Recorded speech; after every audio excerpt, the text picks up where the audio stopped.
동남아시아에 있는 섬으로 이루어진 585만 인구의 도시국가 싱가포르는 홍콩 상하이 은행이 매년 실시하는 세계에서 외국인이 살기 좋은 나라 조사에서 3년 연속 종합 1위를 차지할 만큼 금융, 치안, 아동 보육 등 전반적인 면에서 선진국의 모습을 보여왔습니다.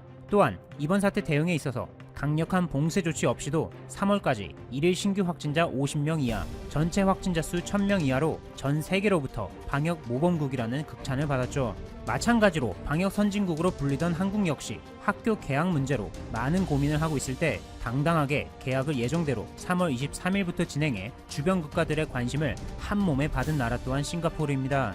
당시 싱가포르 교육부의 입장은 국내 감염 확산 정도가 심하지 않고 성인들보다 어린이가 상대적으로 덜 감염된다는 100% 신뢰하기는 어려운 과학적 근거를 바탕으로 학교 안이 오히려 더 안전하다는 것이었습니다. 뿐만 아니라 학교 내에서 학생들은 시험 대응으로 서로 일정 거리를 두고 앉아 수업에 참여하고 꾸준히 손을 씻게 하며 최근 해외에 다녀온 학생은 2주간 학교에 나오지 않도록 조처하는 등 나름 철저하게 준비하는 듯 했습니다. 이렇게 개학을 강행한 싱가포르에 그 뒤 무슨 일이 있었는지 여러분들도 아마 소식을 접했을 겁니다. 놀랍게도 개학한 지 이틀 만에 한 유치원에서 19명의 집단 감염이 발생한 것을 시작으로 점차 확산되기 시작했습니다. 결국 개학하고 단 2주 만에 다시 학교 문을 닫았지만 이미 확산을 멈추기엔 늦은 것이죠.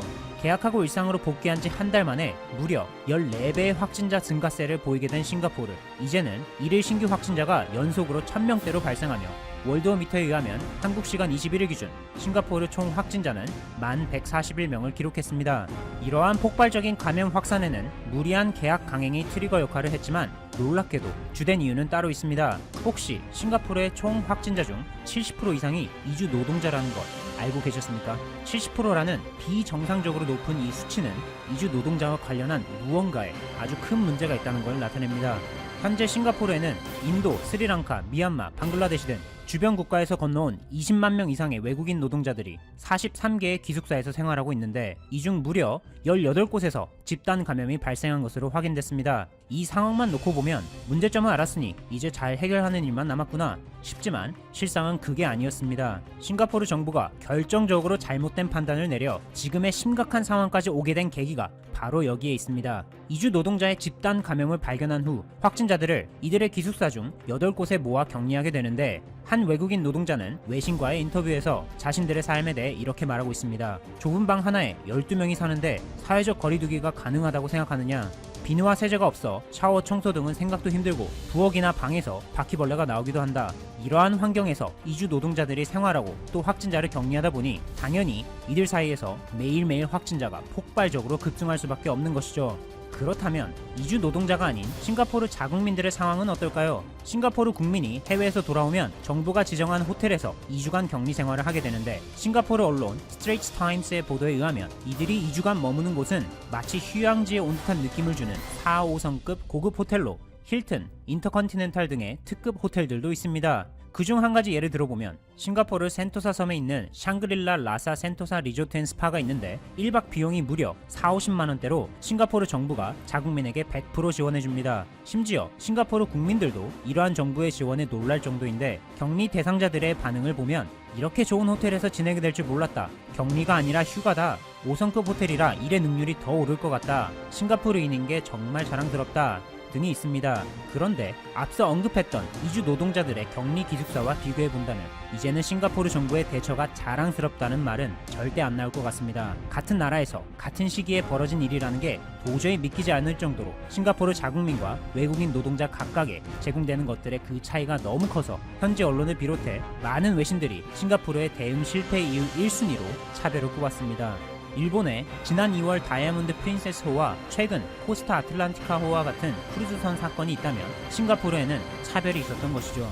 방역 모범국이라는 화려한 타이틀 뒤에 가려져 우리가 평소 접하지 못해 잘 알지 못했던 소외된 부분, 바로 싱가포르 노동자의 3분의 1에 해당하는 이주 외국인 노동자들이 있었습니다. 한편 상황이 점점 악화되자 지난 21일 오후 리셴룽 싱가포르 총리가 유튜브 등을 통해 대국민 담화를 발표합니다. 리 총리는 생중계된 이 대국민 담화에서 현 싱가포르의 상황을 고려하여 내달 4일까지 예정됐던 일부 봉쇄 조치를 6월 1일까지 4주간 더 연장한다고 밝히면서 또 이렇게 말합니다.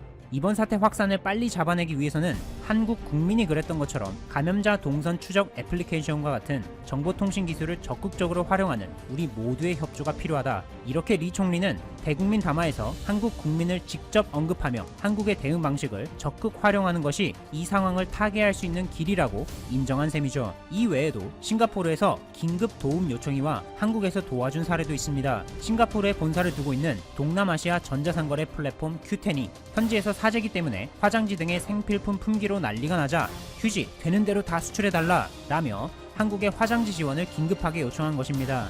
한국과 더불어 방역 선진국으로 극찬을 받았던 싱가포르가 이제는 동남아시아 최대 감염국이 돼버린 충격적인 상황. 앞으로 싱가포르의 행보를 한번 지켜보도록 하겠습니다. 감사합니다. 최고킹이었습니다. 지난 23일 영국 북동부 소도시 부둣가 줄지어 선 골뱅이잡이 배 13척 앞에서 한 영국인은 이렇게 말하며 인상을 찌푸렸다. 출항 준비를 하던 어부 애슐리는 이게 바로 영국인들의 골뱅이에 대한 일반적인 반응이라며 웃었다. 영국인들은 골뱅이를 먹지 않는다. 애슐리는 우리는 오로지 한국인들을 위해 바다에 나선다고 했다. 본격적인 골뱅이철에 접어드는 10월 말이면 영국 북해 인근 부둣가는 들썩인다. 한국인들의 유별난 골뱅이 사랑 때문이다. 동해안에서 잡히는 양으로는 수요를 감당하기에 턱없이 부족해 영국과 아일랜드에서 연간 5,000톤가량을 수입한다. 국내 골뱅이 통조림 원료의 약 90%에 달한다. 15년 경력 어부 나이젤은 영국인들이 좋아하는 게 시즌은 이제 지나갔고 본격적인 골뱅이 시즌인 겨울이 오고 있다고 했다. 오전 9시 부두에서 출발한 나이젤의 11m짜리 골뱅이 어선 피어라스는 20여 분쯤 달려 전날 통발을 던져둔 지점에 도착했다. 개당 15kg이 넘는 통발 72개가 줄줄이 배 안으로 올라왔다. 나이젤의 아들 잭이 통발을 뒤집자 활을 뒤집어 쓴 골뱅이가 우르르 쏟아졌다. 8년 경력 잭은 노련한 눈썰미로 불가사리와 새끼 골뱅이를 걸러냈다. 10년 전쯤부터 골뱅이를 잡기 시작했다는 나이젤은 지금은 불가사리를 걸러냈지만 예전에는 통발에서 골뱅이를 걸러버렸다며 쓸모없다고 생각한 골뱅이 덕분에 이제는 겨울에도 수입이 충분하다고 했다. 그는 빈 통발에 골뱅이용 미끼인 그린크랩과 곱상어 한 토막을 채워 넣은 뒤 다시 바다에 내던졌다.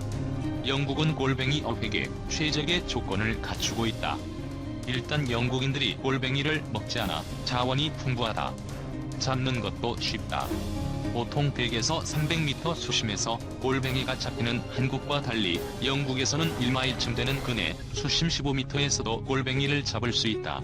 북해 수온이 차가워 식감이 차지고 쫀득쫀득하다고 한다. 일반적으로 동해안에서 잡히는 것보다 약 1.5배 크다. 국내 통조림 골뱅이 시장 점유율 1위 유동골뱅이 관계자는 1980년대 후반부터 골뱅이 무침이 국민 안주가 되자 동해에서 골뱅이 씨가 마르기 시작해 해외에서 골뱅이를 찾기 시작했는데 쉽지 않았다며 우리나라와 비교적 가까운 중국, 베트남산 골뱅이를 수입하려 했지만 수온이 따뜻해 우리나라의 골뱅이처럼 쫀득하지 않고 물컹한 맛이라 식감이 달랐다고 했다. 러시아 골뱅이는 우리나라 동해안 골뱅이와 어종이 다르다. 캐나다 골뱅이는 한국 골뱅이 육질과 비슷하지만 영국산보다 1.3배가량 비싸다. 이날 페어라스호가 잡아 올린 골뱅이는 50kg짜리 13상자. 잭은 오늘은 바람이 세서 어획량이 별로 좋지 않다. 원래 한번 나가면 20상자 정도 갖고 들어온다고 했다. 최근 골뱅이 값도 싸졌다. 코로나로 한국 시장 상황이 좋지 않아 수요가 줄자 골뱅이 값도 킬로그램당 1.4파운드에서 1.2파운드로 떨어졌다고 한다. 이날 이들은 780파운드를 손에 쥐었다. 잡아 올려진 골뱅이는 부두에서 차로 45분쯤 떨어진 골뱅이 가공 공장으로 직행한다. 공장에선 진흙이 묻은 골뱅이를 깨끗하게 씻어 120도 스팀 압력 쿠커로 3분간 삶는다. 기계로 껍데기를 부수고 한 번 더 세척한 뒤 바로 얼린다. 공장에 도착해 얼리기까지 11분이면 끝난다. 한국에서 수요가 많을 때는 빠르면 일주일이면 부산에 도착한다. 때를 이어 30년간 한국에 수출해왔다는 린 쉘피시 공장의 스티븐 윌리엄슨 대표는 연간 생산하는 골뱅이 중 90%가 한국으로 수출되고 8%는 네덜란드로 간다. 한 2%만 영국에서 소비된다고 했다. 잠잠하던 영국 바다에서 골뱅이 어획량이 늘어나자 영국 정부도 이를 주시하고 있다.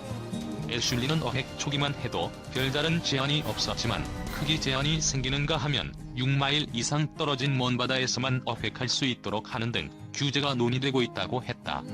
내년부터 적용될 브렉시트도 변수다. 현재 영국은 EU와 어획량 협상을 진행하고 있는데 이 협상에 골뱅이 어획이 영향받을 가능성도 있다. 이레무상 후쿠시마 수산물 안전 한국 수입 재개하라. 일본 정부가 한국과 중국을 상대로 후쿠시마산 식품 수입 재개를 재차 요구하고 나섰다. NHK에 따르면 모테기 도시미스 일본 외무상은 9일 오후 진행된 동남아시아 국가연합 +3 외교장관 화상회의를 통해 일본산 식품의 안전성은 과학적 근거에 따라 확보돼 있다고 주장하면서 이같이 말했다. 한국 정부는 지난 2011년 3월 동일본 대지진 당시 후쿠시마 제1원자력발전소 폭발 사고가 발생한 이후 방사능 오염 우려에 따라 인근 8개 현에서 잡히는 수산물의 수입을 전면 금지하고 있는 상황. 일본 정부는 이 같은 한국의 조치가 부당하다며 2015년 5월 세계무역기구에 제소했으나 WTO에서 국가간제소 사건의 최종심을 담당하는 상소기구는 작년 4월 한국 정부의 조치가 타당하다고 판결했다. 그러나 이후에도 일본 정부는 한국을 비롯해 후쿠시마산 수산물 수입을 금지하고 있는 나라들을 향해 규제 철폐를 요구하고 있다. 이런 가운데 후쿠시마산 식품 수입을 규제하는 국가, 지역은 한때 54곳에 이르렀지만 일본의 끈질긴 로비 끝에 동남아시아와 중동, 그리고 유럽연합 회원국 등이 규제를 완화하거나 풀면서 현재는 그 절반 이하로 줄어든 상태다. 이와 관련 일본 정부는 그동안 국제회의 등을 통해 아직도 과학적 근거 없이 일본산 식품 수입 규제를 유지하는 나라가 있다고 주장하며 한국 등을 공격해왔다. 일본 정부는 후쿠시마 원전 사고 뒤 원전 부지 내에 보관 중인 100만 톤 이상의 방사성 오염수도 안전에 문제가 없다며 바다에 버리는 방안을 추진 중이다. 이밖에